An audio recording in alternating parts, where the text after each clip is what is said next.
Anaconda এবং Python এই দুটি সাপ কি একই প্রজাতির সাপ? চলুন জেনে নেওয়া যাক।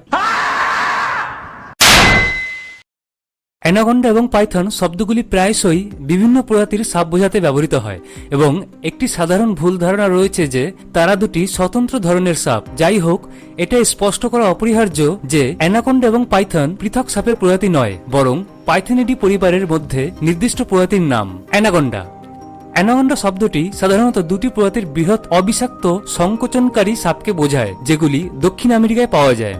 সবুজ অ্যানাকন্ডা ইউনেক্টস মুরিনাস এবং হলুদ অ্যানাকন্ডা ইউনেক্টস নোটাস এর মধ্যে সবুজ অ্যানাকন্ডা সবচেয়ে সুপরিচিত এবং বিশ্বের বৃহত্তম সাপের প্রজাতিগুলির মধ্যে একটি হিসাবে বিবেচিত হয়। অ্যানাকন্ডা শক্তিশালী সংকোচনকারী, যার অর্থ তারা তাদের শিকারকে সম্পূর্ণ গিলে ফেলার আগে মৃত্যুর জন্য চেপে ধরে।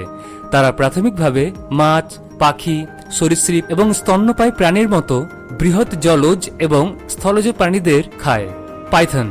পাইথন একটি শব্দ যা পাইথনিডি পরিবারের অন্তর্গত বৃহৎ অবিষাক্ত সাপের বিভিন্ন প্রজাতিকে বর্ণনা করতে ব্যবহৃত হয়। কিছু সাধারণভাবে পরিচিত পাইথন প্রজাতির মধ্যে রয়েছে বার্মিজ পাইথন, ভারতীয় পাইথন এবং আফ্রিকান রক পাইথন। পাইথনগুলিও সংকোচনকারী এবং অ্যানাকন্ডাসের সাথে একই রকম খাওয়ার অভ্যাস ভাগ করে নেয়। আপনি যদি একটি নির্দিষ্ট অ্যানাকন্ডা প্রজাতির তুলনা করেন, যেমন সবুজ অ্যানাকন্ডা একটি পাইথন প্রজাতির সাথে যেমন বার্মিজ পাইথন, আপনি তাদের বৈশিষ্ট্য এবং আচরণে অনেক মিল খুঁজে পাবেন। উভয় বড় এবং ভারী দেহের সাপ, তাদের শক্তি, সংকুচিত ক্ষমতা এবং তারা যেভাবে তাদের শিকারকে গ্রাস করে তার জন্য পরিচিত।